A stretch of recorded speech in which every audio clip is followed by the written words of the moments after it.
karena di dalam Dialah kita ada tenang, di dalam Kristuslah kita mendapat kebahagiaan. Jadi firman Tuhan yang terambil dari kitab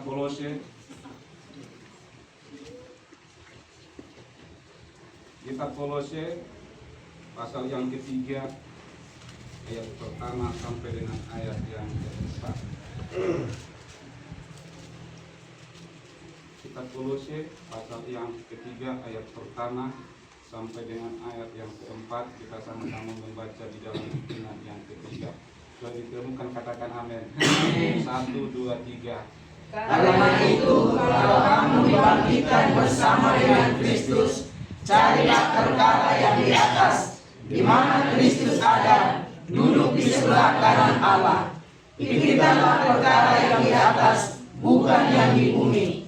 Sebab kamu telah mati dan hidupmu tersembunyi bersama dengan Kristus di dalam Allah. Apabila Kristus yang dalam hidup kita menyatakan diri kelak, kamu pun akan menyatakan diri bersama dengan Dia dalam kemuliaan. Puji Tuhan. Haleluya. Nah, firman Tuhan ini yang menjadi judul firman Tuhan ini, kemana hati kita berlalu, akan menentukan akhir hidup kita. Yesus telah meninggalkan dunia ini dan memberikan sebuah pengharapan, sebuah kepastian, sebuah keselamatan bagi orang-orang yang percaya, bagi orang-orang yang menaruh hatinya kepada Dia. Sehingga Yesus pada saat Dia di dalam dunia ini mengalami banyak tekanan, banyak masalah, untuk memberikan sebuah kebenaran, bahkan memberikan sebuah keselamatan. Dia berjanji akan datang yang kedua kali. Dia berjanji akan hidup bersama-sama dan menghakimi orang-orang dalam dunia. Saudara-saudara yang Tuhan kasihi, ada dua hal yang kita boleh pikirkan di sini tentang firman Tuhan itu, yaitu tentang perkara surgawi dan perkara duniawi. Perkara dunia ini dan harus dialami oleh setiap manusia dan tidak boleh lepas dari setiap kehidupan semua insan, baik itu orang yang percaya dan orang yang tidak percaya, baik itu orang yang memberikan hatinya untuk Tuhan dengan orang yang tidak memberikannya untuk Tuhan. Tetapi Yesus memberikan sebuah gambaran dan kemanakah arah setiap hati orang yang percaya kepada Tuhan itu untuk mereka labuhkan, untuk mereka sandarkan, bahwa kapal itu tidak selamanya dia mengambang, dia pasti akan berlabuh. Dan begitu juga kehidupan kita ini tidak boleh terus belayang-layang. Kita harus labuhkan. Kemana kita labuhkan? Kepada Yesus kah? Atau kepada dunia ini? Yesus memberikan cari perkara yang di atas.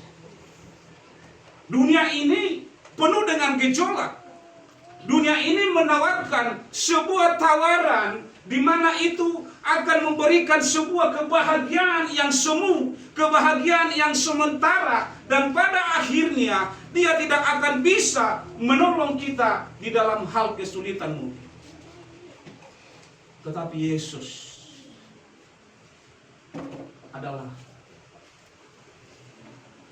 Allah yang mampu untuk memberikan hati kita tenang. Puji Tuhan. Memberikan kita kedamaian, memberikan kita sebuah solusi di mana kita dapat menerima keputusan itu. Ada orang memberikan solusi tidak masuk ke petunjuk. Carilah perkara yang di atas. Perkara yang di atas bukan hanya surga. Memang Yesus sudah berada di dalam surga.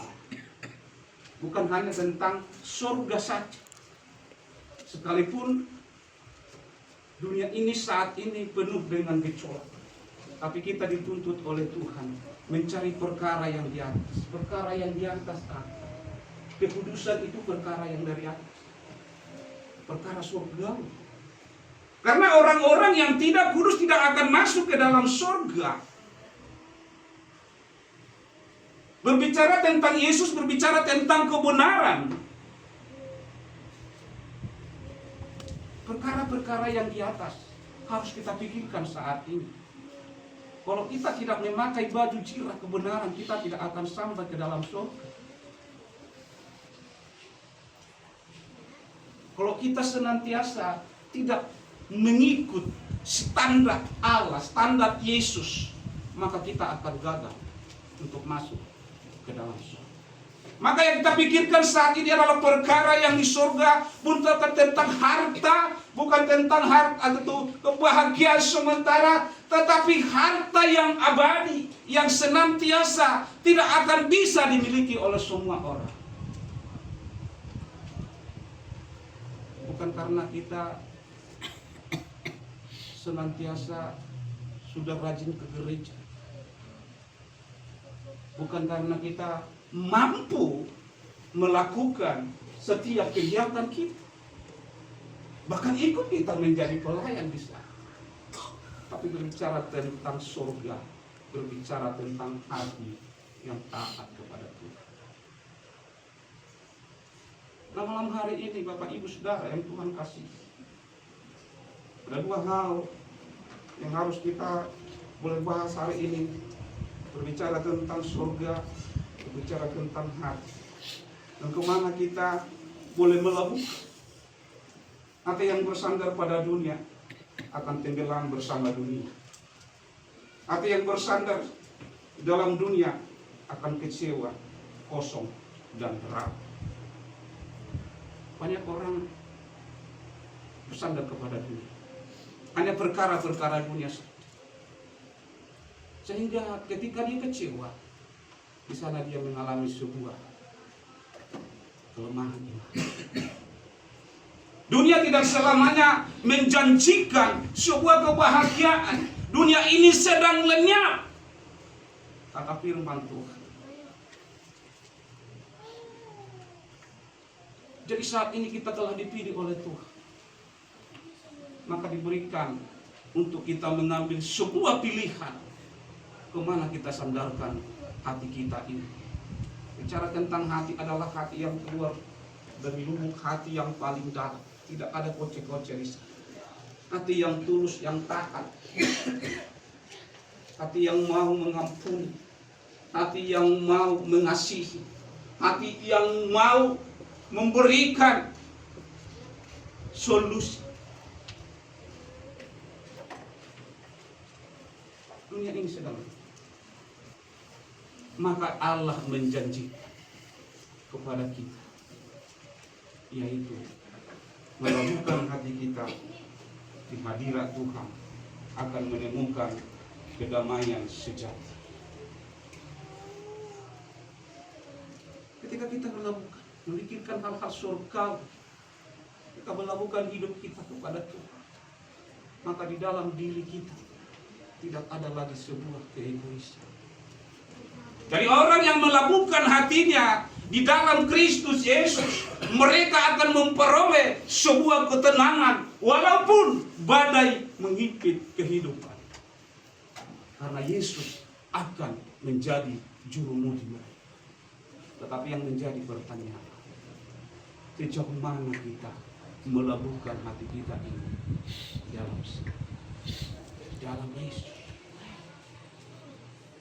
Perkara-perkara saat ini menentukan kita untuk menuju ke dalam surga yang di mana Yesus berada, yang telah dibangkitkan dari antara orang mati dan duduk di sebelah kanan Allah, kata firman.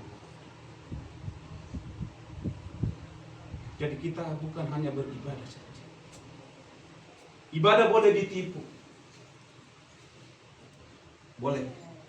Bisa saya menipu diri saya rajin ke gereja saya. Ikut saya pelayan. Berdiri di altar. Bahkan dengan segala sesuatu saya lakukan. Tetapi hati tidak bisa dibohongi. Hati ini menentukan kita kemana arah hidup kita. Pada Tuhan. Hati yang taat. Hati yang dapat dipercaya. Maka sesungguhnya bagaimana kita mengelola hati kita. Hati ini terlalu kecil, tetapi mampu merusak negara ini, dunia ini. Tapi saya percaya kita ada orang-orang yang percaya. Orang-orang yang sudah melabuhkan hati kita kepada Tuhan tentang perkara-perkara surgawi, bukan perkara-perkara dunia ini. Di saat kita berjalan dalam perkara dunia ini, jangan kita tetap lupa dan tetap percaya bahwa tujuan dan ending dari kehidupan kita untuk memuliakan Tuhan, untuk datang beribadah, untuk menjadikan hati kita menjadi hati yang taat kepada Tuhan. Puji Tuhan.